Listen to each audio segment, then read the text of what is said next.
Tuğanlar kartoşka 40 som, 30 som. Jusaydın paçkası 100 som eken. Bu yerde banan 140 som, cüzümler 190, 190, 170 somdan var eken. Assalamu alaikum. Kanalımızın görücüleri, жалпы YouTube көрерmandары, саламатсыздарбы? Бүгін 25 iyul 2026 yıl Bishkekten Jayma bazarına Turbaza жақта мұрынғы фер азыркы фере көчөсү мұрынғы Турбаза 13 сомдон экен жумурткалар.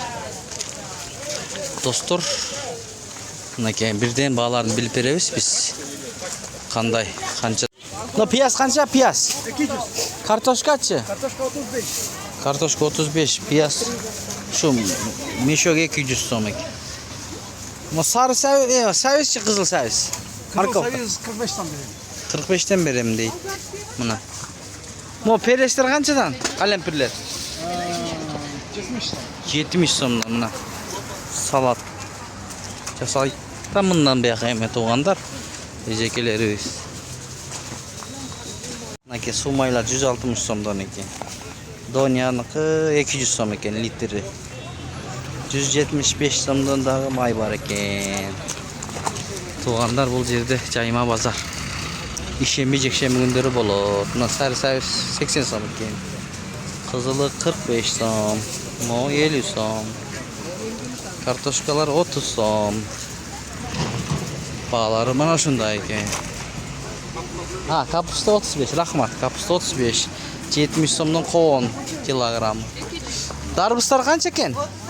30 somdan eken. Kilogramı darbıstıqı. Uşul yerde negizi mınдай soda bolot bazar. Baydala 100 som, gürüştörдү da bileli. Batken alenge 150 som, özgön 250 som. Bağları. Ana jumurtka uşul yerde 350-360 somdan eken. Latogo. Ha, yettin bağısında bilip böyle uşul yerde. Koydun eti kança boladı inim? Kozu 950. Kozu? Ay. 950. Uydu koçu? 750 780. 750 780 mına. Tuğanda. Yettin bağısı uşunday. Moğul жақта andelikler var eken. Koğun bu.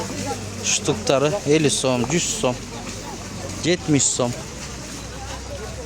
Al 70 som kilogramı. Koğun eken bu. Tuğanlar.